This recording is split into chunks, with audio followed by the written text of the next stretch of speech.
Hello, students. In the previous lecture, we have seen the organizing process, how the different activities are conducted, how we have identified the activities, grouping them into a particular department, assigning them the duties, authority, and responsibilities, and how the relationship is created between the superior and subordinate. So, after learning the organizing process, with the organizing process, a structure is created in the organization. So, today we are going to learn about the organizational structure. So, you know, when the organization structure is the outcome of the organizing process, क्योंकि organizing process के द्वारा ही organization का structure create होता है. An effective structure will result in increased profitability of the enterprise. और वो structure इस तरीके का होना चाहिए जो जिससे ऑर्गेनाइजेशन की प्रॉफिटेबिलिटी में इंक्रीज हो. ठीक है. The need for an adequate organization structure is felt by an enterprise whenever it grows in size or complexity.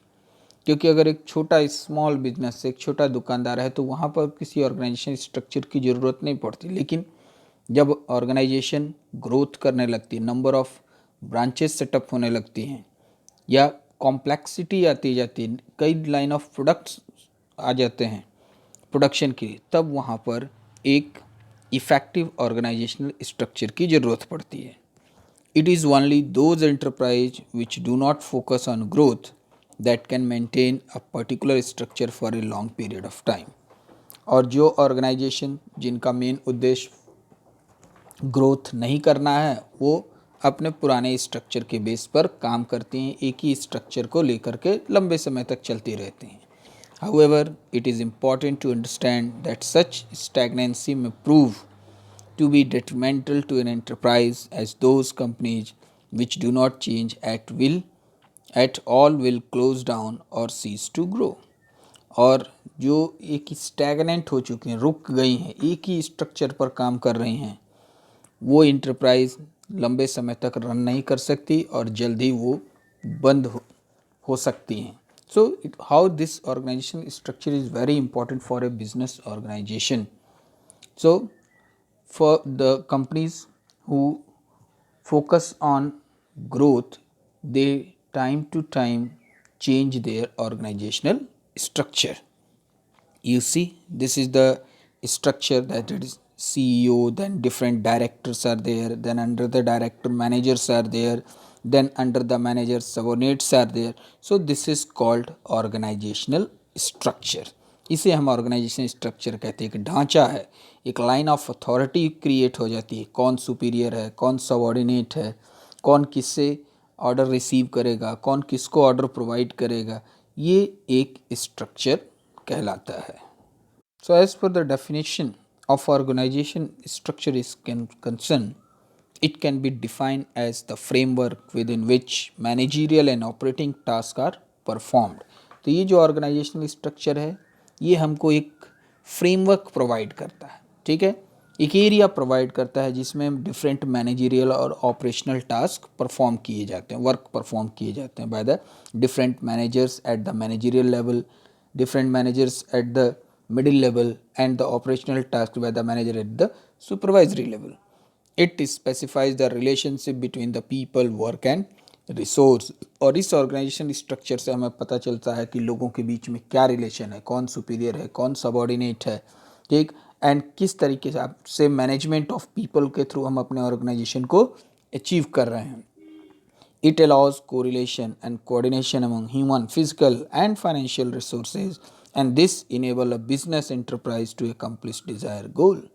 And with the help of this effective organizational structure, वहाँ पर human, physical और financial resources का एक अच्छा coordination देखने को मिलता है, जिसके तहत हर बिजनेस यूनिट अपने ऑर्गेनाइजेशन के गोल को अचीव कर पाती है. We have already seen in the chart there is a CEO, then the different directors, and under the directors different managers are there, under the manager that subordinates are there.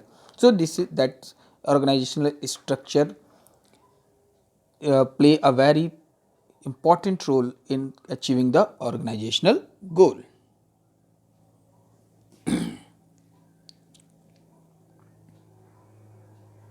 Proper organization structure is essential to ensure a smooth flow of communication and better control over the operation of business enterprise. और ये organisation structure इस तरीके का होना चाहिए कि जिसके through communication जो है स्मूथली फ्लो करे, कोई स्कीपिंग ना हो, all the information should be pass through the line of authority through a proper chain, scalar chain, no skipping is allowed there.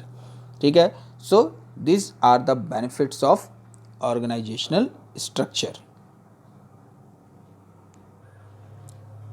Span of management. ठीक है. How the different supervisors, superiors control different subordinates. ठीक है. एक superior कितने subordinates को control करता है, ये उसका स्पैन ऑफ मैनेजमेंट कहलाता है, उसका फैलाव कहलाता है. स्पैन का मतलब फैलाव, कितने लोगों को अपने अंडर में इफेक्टिवली काम करा सकता है. It is also called as a span of, और स्पैन ऑफ सुपरविजन भी इसको कहा जाता है. ठीक है. This is span of management. Now after understanding the concept of organizational structure, so in different business units they are following the different organizational structure on the basis of their nature of work, on the basis of scale of operation. Okay, so the type of structure adopted by an organization will vary with the nature and the type of activities performed by organization. ठीक है. ये जरूरी नहीं कि सबका organisational structure एक ही तरह का होता है, वो डिपेंड करता है कि वो किस तरह का बिजनेस यूनिट है, उसका नेचर ऑफ वर्क क्या है, या किस तरह की सर्विसेज वो प्रोवाइड करती है. The organisational structure can be classified under two categories which are as follow, that is functional structure and divisional structure. Are you heard these two names, functional and divisional? When we are learning the organizing process, when we are creating the departmentalization, so functional structure क्या है, functional department क्या है, और divisional structure means divisional department. So we are going to learn separately these two topics. ठीक है. So in organizational structure are categorized into two parts, that is functional or divisional. You once again remind the creation of departmentalization. How will create the departmentalization? First we have to identify the activities, and the same nature of activities are grouped under one department, and on what basis, either on the basis of function or either on the basis of product. So grouping of job of similar nature under functional and organizing these major functions as a separate department created a functional structure. Means when we have created a department on the basis of number of function performed, the same type of function performed by a particular department. ठीक है. जैसे marketing से related सारे functions marketing department में चले गए, sales से related सारे फंक्शंस सेल्स डिपार्टमेंट में हो गए, फाइनेंस से रिलेटेड सारे फंक्शंस फाइनेंशियल डिपार्टमेंट के अंतर्गत आ गए. सो फंक्शनल स्ट्रक्चर जो कि फंक्शन के बेस पर क्रिएट होता है. ठीक है. All department report to a coordinating head, और जितने भी ये डिपार्टमेंट होते हैं ये एक कोऑर्डिनेटिंग हेड के अंदर काम करते हैं. ठीक है. यानी कि finance, marketing, sales, product purchase, इन सब का भी एक हेड होता है. ठीक है. For example, in a manufacturing concern, division of work into key functions will include production, purchase, marketing, accounts and personnel. These departments may be further divided into sections, and thus a functional structure is an organizational design that group similar or related jobs together. तो basically आपको ये याद रखना है कि functional structure क्या होता है. तो फंक्शनल स्ट्रक्चर वो स्ट्रक्चर होता है जिसमें सेम नेचर ऑफ फंक्शन के बेस पर हम डिपार्टमेंट क्रिएट करते हैं. ठीक है. और एक चीज़ और ये ध्यान रखना है कि अगर कोई भी company single line of product बना रही है, अगर एक ही तरह का प्रोडक्ट बना रही है तो वो फंक्शनल स्ट्रक्चर के अंतर्गत आता है। या तो सेम नेचर ऑफ फंक्शन एक डिपार्टमेंट में परफॉर्म हो रहा हो, या company single line of product produce कर रही हो, that comes under functional structure. You see how the functional structure is there. There is a marketing, sales, service, then again sub heads are there, sub departments are there, and all are controlled with by CEO. So this is a functional structure. Even the territory wise grouping is also included in functional structure. जैसे north region के सारे function, north region में जितने भी functional हैं वो सारे north region में चले गए, साउथ वेस्ट रीजन में चले, this is also a part of functional structure. And within each department, sub department, a chain of superior and subordinate is created to work systematically. अब देखिए हर department के अंदर एक डिपार्टमेंट है और वहाँ सुपीरियर सबऑर्डिनेट का रिलेशन क्रिएटेड है ताकि आप स्मूथली काम कर सके, बिजनेस जो है स्मूथली वर्क परफॉर्म कर सके। Advantage of functional structure, because in the examination definitely they will ask about, find out which type of organizational structure is this, along with explain 2 or 3 advantages and disadvantages. So the functional structure has many advantages to offer. Important among them are as follow. The first one is occupational specialization. A functional structure lead to occupational specialization since emphasis is placed on specific function. This promote efficiency in utilization of manpower as employees perform similar tasks within a department and are able to improve performance. तो सबसे पहला advantage functional structure का ये है कि जो व्यक्ति उसमें काम करता है उसे स्पेशलाइजेशन होता है, यानी कि he will be specialise in a particular type of work. ऐसा क्यों होता है? क्योंकि वो एक ही काम को बार बार करता है। अब मार्केटिंग डिपार्टमेंट का कोई पर्सन है तो मार्केटिंग से रिलेटेड ही काम करेगा, सेल्स डिपार्टमेंट से रिलेटेड है तो सेल्स डिपार्टमेंट ही करेगा, यानी कि वो पर्सन एक ही तरह का काम करता है। That's why he will get the specialisation in a particular function. Second one is it promote control and coordination within a department because of similar in the task being performed. दूसरा कारण ये है कि एक ही तरह का वर्क परफॉर्म होता है, इसलिए उनके बीच में कोऑर्डिनेशन करना आसान होता है। सारे लोग सेल से ही जुड़े हुए हैं तो इसलिए उनके बीच में कोऑर्डिनेशन करना आसान होगा। वही प्रोडक्शन और सेल्स का होता, अलग अलग डिपार्टमेंट का होता है तो कोऑर्डिनेशन करना दिक्कत होता है। It helps in increasing managerial and operational efficiency as this result in increase in profit. अब मान लीजिए यहाँ पर क्या चीज़ है, इससे मैनेजरियल एफिशिएंसी भी आपकी बढ़ती है। क्यों?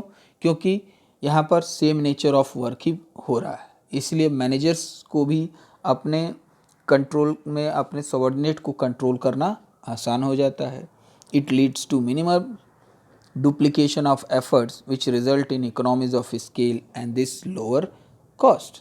जब लोग एक ही तरह का फंक्शन परफॉर्म कर रहे हैं, किसी के बीच में कोई कन्फ्यूज़न नहीं है, तो इससे वेस्टेज ऑफ रिसोर्सेज भी कम होगा। And this help business to achieve economies of scale and thus reduce operating cost. It makes training of employees easier as the focus is only on a limited range of skills. और जो भी functional structure में काम कर रहा है वहाँ जो भी वर्कर काम कर रहा है उसको ट्रेनिंग प्रोवाइड करना भी आसान है। क्यों? क्योंकि वर्कर एक ही वर्क को परफॉर्म कर रहा है, उसे कई तरह के वर्क नहीं करने पड़ रहे हैं। It ensure that the different function get due attention. और जितने भी तरह के फंक्शंस होते हैं, सिमिलर नेचर ऑफ है वर्क है, स्मॉल टास्क है, तो ज़्यादा से ज़्यादा लोग इस पर फोकस कर सकते हैं और हम ज़्यादा से ज़्यादा लोगों को रिस्पॉन्सिबल बना सकते हैं। ठीक है, क्योंकि उन्हें सेम टाइप ऑफ वर्क ही परफॉर्म करना पड़ता है। So apart from different advantage there are some disadvantages also.